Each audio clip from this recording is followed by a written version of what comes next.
Բայց ես Հայրապետյան Անին եմ, ես Փամբակում եմ ապրում, 13 տարեկան եմ դառնալու, մայրիկիս հետ եմ ապրում, վերջերս պապան մահացավ, մեկ տարվա միս արած, ունեմ 4 աղբեր։ Մի քույրիկ չէ,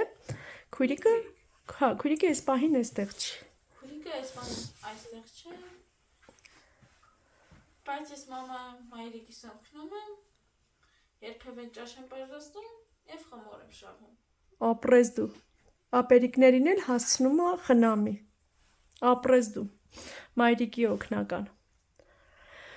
Անի ջան, մենք ձեզ կով ենք բերել, կաթա տալիս այդ կովը, գիտեմ, որ դու փոքր ես տարիքով, բայց արդեն շատ հասուն աղջիկ ես։ Այդ կովը ապերիկների քեզ, մամային տալու է կաթ, մածուն։ Բայց ամենահետաքրքիրը այս ամբողջ պատմության մեջ այն է, որ ձեր կովի գումարը տվել էր Արտակ Նավասարդյանը, լուսահոգի։ Արտակ Նավասարդյանը մահացավ, ցավոք սրտի, բայց մահից մի քանի օր առաջ որոշել էր, որ մի ընտանիքի պետք է ինքը օգնի, ու այդ ընտանիքը դուք եք, ու ամենահետաքրքիրը նա է, որ Արտակ Նավասարդյանի տված գումարը համընկնում է ձեր հայրիկի մահվան օրվա հետ։ Էնպես որ գուցե զուգադիպություն համարենք, բայց Աստծո ձեռքն էլ կա այստեղ, ձեզ տեր կանգնելու, ու նա կարողացավ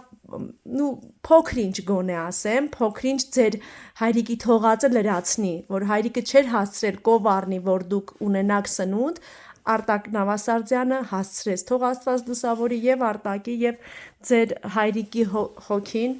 Շնորհակալ ենք բոլոր բարեգործներին, ովքեր այսպիսի հրաշք ընտանիքների օգնում են։ Իմիջիայլոց ժողովուրդ ջան, շատ բացառիկ երեխաներ, շատ խելացի, շատ իրանց մայրիկին հոգատար, ուղղակի մայրիկը մի քիչ հուզված էր, չկարողացավ խոսել։ Հիմա շատ կուզեմ Անի ջան, մենք գնանք կովին նկարենք, հա։ Միած կով ունեինք, որ պապան ժամանակին ծախեց, մեր պարտքերը փակեց քիչ շատը ու նոր տարվան առևտուր արեց։ Բայց այդ կովի հետ շատ կապնված էի, որովհետև